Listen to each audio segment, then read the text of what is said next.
모든 영상에 소개하는 내용들은 각자의 판단에 맡깁니다. 니 에이스 채널은 항상 모든 영상에 있어서 유료로 하는 것들은 신중하게 결정하시는 것이라고 말씀드립니다.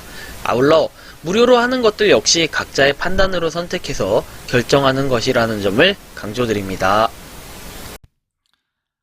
안녕하세요, 니 에이스입니다. 자, 여러분들 이번 시간은 초극초기 코인 KZN 코인에 대해서 한번 말씀드려 볼게요. 뭐 이 코인의 좀 특이사항이라고 한다면은 코어 네트워크를 채택했다라고 얘기를 합니다. 코어 네트워크란 여러분들이 하고 있는 그 코어 코인 있죠? 지금 상장도 되어 있는 코어 코인.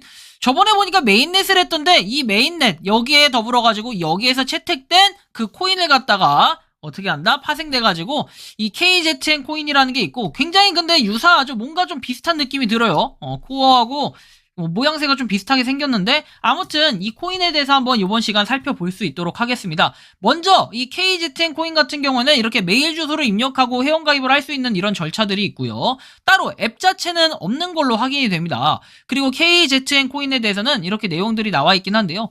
자, 보시면 KZN 코인이란 무엇인가 해가지고 코어 체인이라고 네트워크가 나와 있습니다.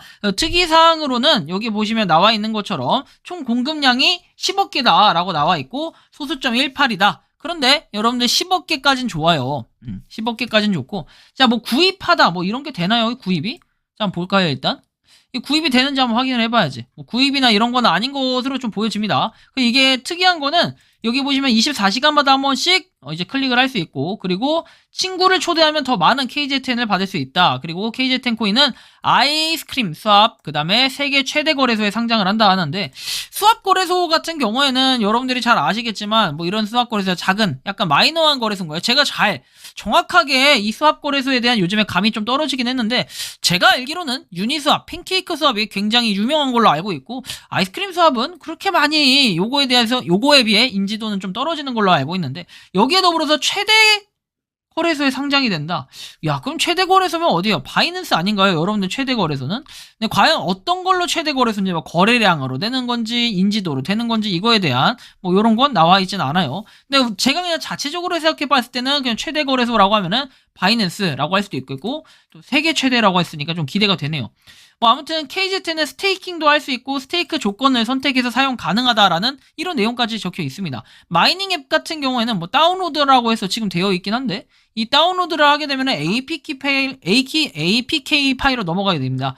그래서 약간 애매하기도 하고, 우리가 따로 이게 앱 자체가 없다라는 거에 의문점이 들긴 하네요. 초기 약간 코어에 대한 거, 사토시 코인과 좀 유사하게 좀 보여지긴 하는데, 일단은 요걸 딱 봤을 때는 아이폰은 할 수가 없는 이런 구조로 되어 있고 안드로이드만 가능한 이런 구조처럼 뭐 보여지긴 합니다. 일단 이런 부분, 코어 같은 경우는 기존에 이거죠. 그 다음에 KZN 같은 경우에 이런 건데, 약간 이캐시의 모양을 좀 담기도 한 것 같고, 자, 우리의 캠페인이라고 해서 나와 있는 것은, 자, 1단계는 23년 2월에 에어드랍 공중투하라고 되어 있긴 한데 실제로 채굴을 할 수 있게끔 오픈이 됐고, 그 다음에 2단계는 2023년 6월에 분배를 해준다라고 나와 있습니다. 그리고 2023년 7월에 거래를 할 수 있게 해준다라는 이런 내용이 나와 있고, 현재로서는 이렇게 되어 있고 다른 건 딱히 없다 뭐라고 좀 볼 수 있겠습니다. 이 정도가 좀 전부인데요.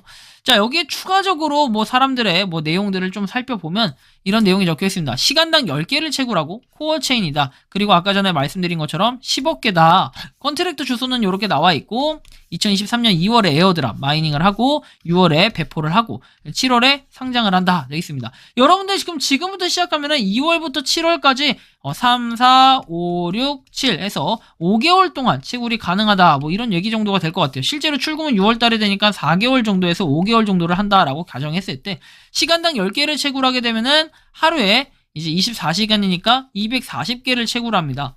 자, 요거 한번 좀 계산을 해볼 필요가 있을 것 같아. 약간의 신빙성이라든지 실제 현실적인 발행량 뭐 이런 것들과 관련해서 말이죠. 자, 총 발행량이 15개예요. 근데 일십, 백천, 만십만, 백만, 천만, 억, 10억. 자, 10억 개입니다. 자, 여기에 하루에 한 인간이 채굴할 수 있는 게 240개인데, 우리가 그래도 한 1000명 정도는 채굴을 한다라고 생각을 한번 해볼게요. 그러면은 공이 3개가 더 붙겠죠. 자, 그럼 여기서 24만으로 한번 나눠볼게요. 하루에 24만 개씩 없어진다라는 생각을 해보는 겁니다. 나누기 24만 개.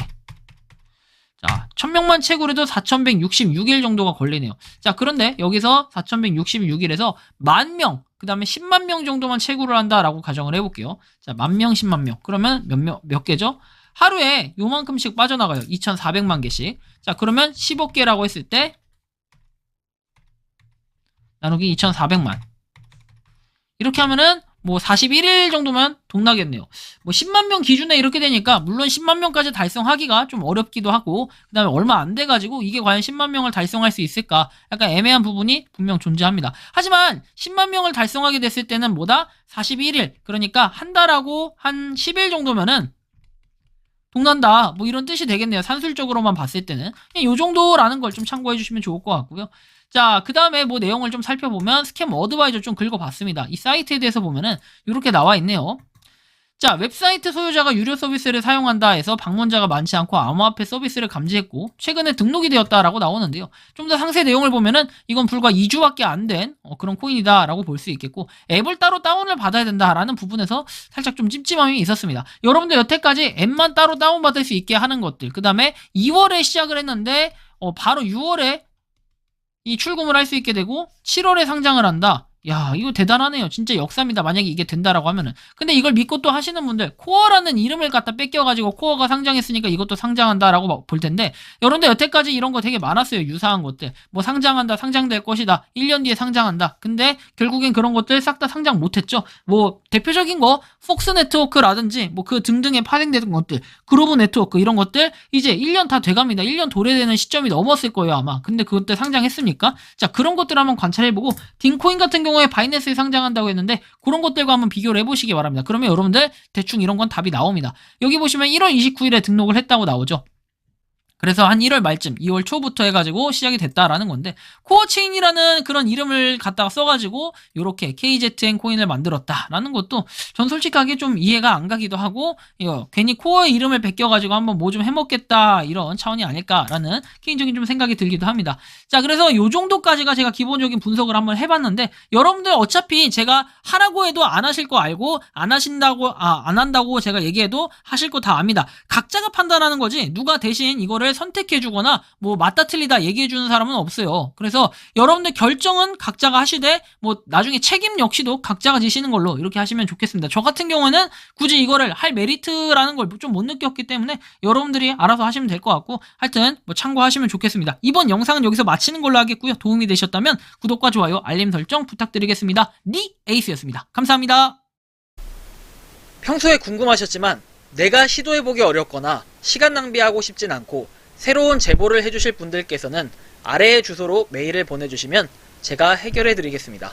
그리고 단톡방은 유튜브 검색창에 소통 창구를 개설했습니다. 검색해주시면 자세한 안내가 나오니 참고하시면 도움이 되실 것 같습니다. 리 에이스였습니다.